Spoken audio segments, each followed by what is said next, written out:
नमस्कार। जवाहर नवोदय विद्यालय क्लास 6 के admission test 2022 के अंकगणित परीक्षण का यह पार्ट 1 वीडियो है। क्लास 6 के एडमिशन टेस्ट में अंकगणित परीक्षण के अंतर्गत कुल 20 प्रश्न दिए जाते हैं। इसमें से पहले 10 प्रश्नों का उत्तर व्याख्या सहित मैं इस पार्ट 1 वीडियो में प्रस्तुत कर रहा हूं। यह निर्देश है, प्रत्येक प्रश्न के लिए 4 संभावित उत्तर हैं जिन्हें ए, बी, सी और डी क्रम में दिया गया है। इनमें से केवल एक उत्तर ही सही है। सही उत्तर चुनें तथा अपने उत्तर को दर्शाने के लिए OMR उत्तर पत्रिका यानी OMR शीट में प्रश्न की संगत संख्या के सामने वाले वृत्त को काला करें। तो प्रश्न संख्या 41 2 अंकों वाली प्राकृत संख्याओं की संख्या है। तो यहां 4 ऑप्शन दिए हुए हैं 89, 90, 91, 99। तो इनमें से कौन सा होगा, यानी 2 अंकों वाली प्राकृत संख्याएं कितनी हैं? तो हम लोग जान रहे हैं कि 2 अंक वाली प्राकृत संख्या कहां से कहां तक होती हैं। ये स्टार्ट होता है 2 अंक की संख्याएं यहां से 10 से, और ये होता है 99 तक। तो 10 से 99 तक कितनी संख्याएं होती हैं यही हमें बताना है। तो इसके लिए सिंपल सा हम करेंगे, ये 99 से ये 10 से पहले 9 होता है, ये 9 हम घटा देंगे तो ये हमारा आ जा रहा है 90। तो 2 अंकों वाली जो प्राकृत संख्याएं हैं उनकी संख्या कितनी है? 90 है। प्रश्न संख्या 42 एक संख्या से उसके अंकों का योगफल घटा दिया जाता है, परिणाम स्वरूप प्राप्त संख्या सर्वदा विभाजित होगी 2 से, 5 से, 8 से या 9 से। कुछ उदाहरण लेके हम इसे चेक कर लेते हैं। मान लीजिए हम एक संख्या लेते हैं 12, तो इसके अंकों का योग कितना होगा? 3, इसमें से घटा देते हैं तो देखिए आ गया 9, और ये 9 से विभाजित हो जाएगा।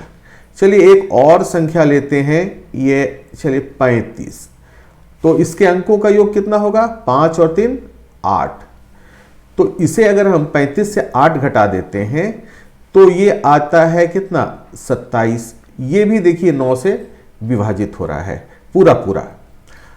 चलिए एक और लेते हैं 51, तो इसके अंकों का योग कितना हो जाएगा? 5 और 1 6। तो 51 से 6 घटाते हैं तो 45। तो देखिए ये भी 9 से पूरा पूरा विभाजित हो जा रहा है। तो इस प्रकार हमारा आंसर हुआ 9 से। क्वेश्चन नंबर 43 देखिए, ये एक सरलीकरण करना है इसका। ये जो एक दिया गया है प्रश्न, इसको सरल करना है। तो आइए इसे सरल करते हैं। बराबर 1/13, और यहां पर एक गौर करने की बात है, बोर्डमास रूल के अंतर्गत देखिए ये आपने पढ़ा होगा बोर्ड मास रूल, सॉरी ये ए है। तो इसमें देखिए यहां पर 2 क्रियाएं हैं, एक ये प्लस है और एक ये इनटू है यहां पर। तो किसे पहले करेंगे? तो यहां पर रूल के अनुसार देखिए bracket of division, multiplication, addition, subtraction, अर्थात ब्रैकेट का भाग, मल्टीप्लिकेशन यानी गुना, एडिशन यानी जोड़, और ये सब्ट्रैक्शन। तो यहां पर 2 क्रियाएं हैं जोड़ और गुना की। तो यहां पर देखिए पहले होगा कौन सा? गुना, फिर जोड़। तो ये हम ऐसा करते हैं 7 प्लस, और इसे गुना करेंगे पहले और फिर इसे भी गुना करेंगे। ये प्लस वाली क्रिया बाद में होगी। तो ये हो जाएगा 5 दूनी 10 और गुने 11 110, और यहां 13 दूनी 26। यहां फिर मैं बता रहा हूं, इस बोडमास रूल का आप अनुसरण करेंगे। कई लोग गलती से क्या करते हैं, इसे जोड़ने लगते हैं, 7 जोड़ 2 9 फिर गुना 5।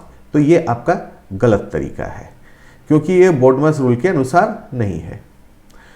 तो ये 1/13 और अब ये सब जोड़ देंगे तो 110 और 26 हो गया 136 और 7 हो गया 143, 143। और 13 से जब इसे काटेंगे तो आप भाग देके देखें, ये 11 बार में जाएगा। तो हमारा आंसर है 11। Question number 44। तो यहां 4 संख्याएं दी हुई हैं, दशमलव संख्याएं। इनका योगफल क्या है, जोड़ना है। तो आइए इसे जोड़ के देखते हैं। तो पहली संख्या है 6.6। तो यहां पर हम लिख रहे हैं 6.6। अब दूसरी संख्या है 6.06। दशमलव वाली संख्याओं का जब हम जोड़ते हैं तो उसे लिखने का यह तरीका है कि हमेशा हम दशमलव के नीचे दशमलव ही लिखेंगे, तभी हमारा जोड़ सही होगा। तो हम पहले ही यहां पर दशमलव दे रहे हैं, दूसरे वाले संख्या के लिए दशमलव दे दिए। अब देख रहे हैं इस दशमलव के दाहिनी ओर 0 और 6 है, यानी 0 और 6 है। तो यहां 0 और यहां 6 हमने लिखा, और बाईं ओर है 6, यानी पूर्ण संख्या है 6। चलिए, ये पहली संख्या हमने लिख दी, ये दूसरी संख्या। अब तीसरी संख्या लिखेंगे तो यहां फिर हम पहले दशमलव लिख दे रहे हैं। अब दाहिनी ओर 006 और बाईं ओर ये है 6। अब चौथी संख्या लिखेंगे, फिर वही करेंगे, दशमलव पहले लिख दे रहे हैं, और यहां है 6006 और बाईं ओर है ये 6 और फिर यहां 6। हम लोग दशमलव वाले जोड़ में हमेशा यह ध्यान रखेंगे कि दशमलव के नीचे दशमलव होना चाहिए। ठीक है, तो चलिए अब इसे जोड़ते हैं। तो ये 6 का यहाँ पर 6 हो गया, ये 6 हो गया, 6 और 0, ये 6 और 0 6 हो गया, और ये 6 और 6 12 का 2 हो गया, हाथ में रहा 1। ये 6 कितनी बार है, 1 2 3 4, 6 चौके 24 हो गया, और एक इधर से हासिल था 25 हो गया, हाथ में रहा 2। तो 6 और 2 8, यानी 85.2666। ये कौन सा है, हमारा बी नंबर है। अब क्वेश्चन नंबर 45। 0.0725 को सरलतम भिन्न के रूप में लिखने पर प्राप्त होता है। तो आइए इसे भिन्न के रूप में लिखते हैं, बराबर 725। ये शुरू में 0 है, इसे हम छोड़ दे रहे हैं, इसकी कोई आवश्यकता नहीं है, बटा 1। अब देखेंगे दशमलव के बाद कितने अंक हैं, जितने अंक हैं उतने शून्य यहां पर हम बैठाएंगे। तो दशमलव के बाद देखिए गिनते हैं 1 2 3 4, तो यहां पर 4 शून्य हम बैठाएंगे, 1 2 3 4। अब इसे काटना है, तो चलिए यहाँ एक बार में ही हम काटने की कोशिश कर रहे हैं। ये 25 से काटेंगे, चूंकि ये बाद में देखिए 25 है, ये अंतिम 2 अंक जो हैं इनसे जो संख्या बन रही है वो 25 है, इसलिए 25 से कट जाएगा। और नीचे भी देख रहे हैं ये अंत में 2 शून्य है, इसलिए ये 25 से आराम से कट जाएगा। तो अब 25 से काटते हैं, तो ये 25 दूना 50 हो जाएगा, और उसके बाद 22 बचेगा, यानी 225 हो जाएगा, तो जो 9 बार में जाएगा। और इसे काटेंगे तो 25 चौका 100 हो गया, और इसके बाद 2 शून्य 1 2, तो ये हमारा हो जाएगा 29/400। हमने एक बार में ही 25 से काट दिया है, लेकिन आप अगर एक बार में नहीं काट सकते हैं तो आप एक बार में 5 से काटें, फिर इस तरह से काटते चलें। ठीक है ना, तो हमारा आंसर है यहां पर भी बी। क्वेश्चन नंबर 46 यानी 46। तो 46 में है 25, 45 तथा 75 का लघुत्तम समापवर्त LCM निकालना है। तो आइए निकालते हैं। 25, 45 और 75। जब भी हम लघुत्तम निकालते हैं तो सबसे छोटी संख्या से हम शुरुआत करते हैं। तो सबसे छोटी संख्या हम 2 लेते हैं। तो 2 से क्या इसमें भाग लगेगा? किन्हीं दो में नहीं लगता है। तो आप 3 से चेक करेंगे। तो 3 से चेक करने का तरीका यह है कि आप संख्या के अंकों को जोड़ें। तो यहां जोड़ते हैं 2 और 5 7, तो इसमें 3 से भाग नहीं लगेगा। यहां 4 और 5 यानी 9, 4 जोड़ 5 9, तो इसमें 3 से भाग लग जाएगा। यहां 7 और 5 है अंक, तो 7 और 5 12, इसमें भी 3 से भाग लग जाएगा।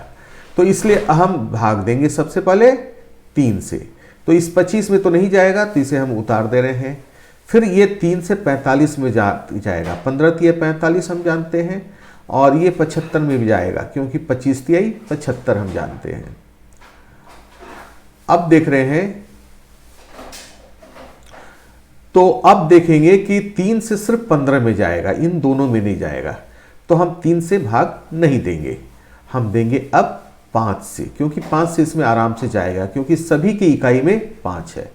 तो 5 बचे 25, 5 तिहाई 15, 5 बचे 25। पुनः हम 5 से देंगे, क्योंकि यहां भी 5 है, यहां भी 5 है।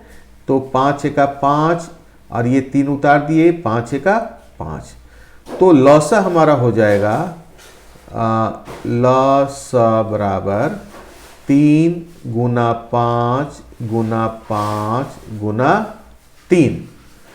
3 पचे 15, 15 पचे 75, और 75 तिया 225।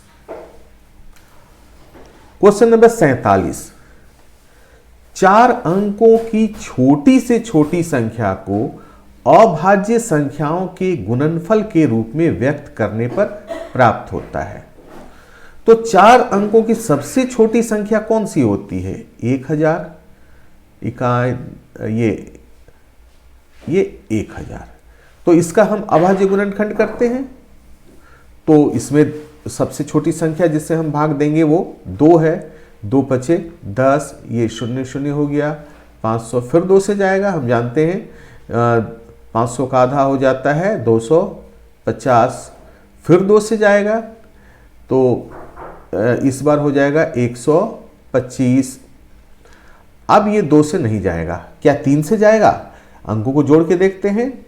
2 और 1 3, और 5 8, नहीं जाएगा 3 से, तो हम 5 से देंगे। 5 दूनी 10, 2 बच गया 25, 5 बचे 25। तो 25 में हम जानते हैं 5 से जाएगा ही, तो 5 बचे 25।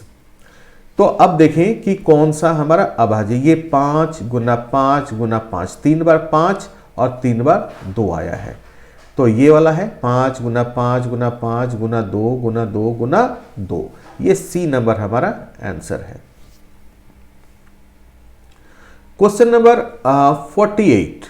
48। यदि 72 तथा 180 का महत्तम समापवर्तक 36 है, तो इनका लघुत्तम समापवर्त क्या है? हम जानते हैं कि 2 संख्याओं का गुणनफल बराबर होता है उसके मस और लस के गुणनफल के बराबर। इसलिए ये लस बराबर होगा 72 गुने 180, यानी संख्याओं का गुणनफल, बटा मस, मस है 36। फिर से देख लीजिए फॉर्मूला को। लस यानी लघुत्तम समापवर्त बराबर होता है संख्याओं का गुणनफल बटा महत्तम समापवर्त। तो ये 36 से 72 कट जाएगा, 36 गुना 72, और 2 से 180 का गुना करेंगे तो ये आएगा 360। प्रश्न संख्या 49। निम्न का सरलीकरण करने पर परिणाम आता है। तो ये है 2.1/17 भाग 7/10 गुना 1.1/33। तो आइए इसे सरल करते हैं। तो पहले ये जो मिश्र भिन्न है, तो इससे पहले हम विषम भिन्न में बदलेंगे। तो ये 17 दूनी 34 और एक 35/17, 35/17 भाग 7/10 गुना 33 एका 33 और एक 34, तो 34/33। अब हम देख रहे हैं कि यहाँ दो क्रियाएं हैं, एक भाग का और एक गुना का। तो कौन सी क्रिया हम पहले करें? तो इसके लिए हमने पहले ही बताया है कि हमारा रूल क्या है, BODMAS, BODMAS। इस रूल में से हम जानेंगे कि कौन सा क्रिया हमें पहले करना है। तो यहाँ दो क्रिया है, भाग यानी डिवीजन और ये मल्टीप्लिकेशन गुना। तो यहाँ पर देख रहे हैं ये पहले है, ये भाग पहले है, मल्टीप्लिकेशन बाद में है। तो ये वाली क्रिया हम पहले करेंगे। तो इसका अर्थ ये हो जाएगा, तो ये हमारा हो जाएगा 35/17 और ये भाग बदल जाता है हम जानते हैं गुना में, और ये 10/7 और गुना तो ये यही रह जाएगा 34/33। तो अब देख रहे हैं काट के 17 दूना 34 और ये 7×5 35। तो ये हमारा आ रहा है 5 गुना 10 गुना 2 यानी 100 और बटा 33। और 100/33 से अगर 100 में हम भाग देंगे तो ये आएगा 33 तिया 3 बार में जाएगा और पूर्णांक होगा 1/33 यानी 33 तिया 99 और 100, तो 100/33। तो ये हमारा ए नंबर आंसर सही है। Question number 50। एक रेलगाड़ी एक स्टेशन से 72 किलोमीटर प्रति घंटे की गति से 2:15 PM मतलब 2:15 बजे दोपहर पर चलती है। 90 किलोमीटर दूर एक स्टेशन पर यह कितने बजे पहुंचेगी? तो पहले तो हमें निकालना होगा कि 90 किलोमीटर चलने में उस ट्रेन को कितना समय लगा, और इसका फॉर्मूला, समय का फॉर्मूला होता है दूरी बटे चाल। तो दूरी यहां कितना है, 90 किलोमीटर है और चाल है 72। ठीक है, तो देखिए 18 की पहाड़ आपको याद होगा,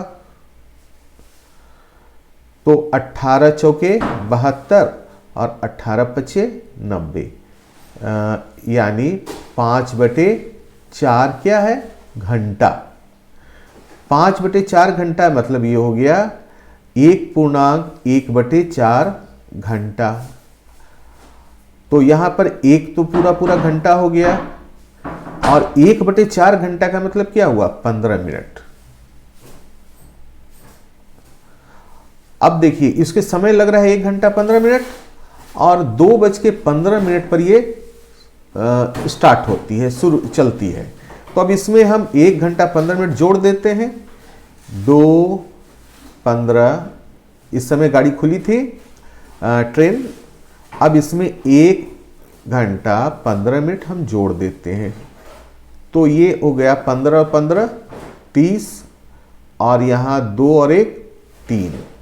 तो ये हमारा आंसर होगा 3:30 PM। तो ये वाला हमारा है क्वेश्चन आंसर बी ऑप्शन हमारा सही है, 3:30 PM पर, 3:30 PM पर। ठीक है, इस तरह पार्ट 1 वीडियो में हमने इसके पहले 10 प्रश्नों का हल प्रस्तुत किया है। पार्ट 2 वीडियो में मैं अगले 10 प्रश्नों का हल प्रस्तुत करूंगा। जिन्होंने अभी तक मेरे चैनल को सब्सक्राइब नहीं किया है उसे सब्सक्राइब कर लें, ताकि जब भी इसका अगला पार्ट 2 वीडियो आएगा आपको इसका नोटिफिकेशन आसानी से मिल जाए। धन्यवाद।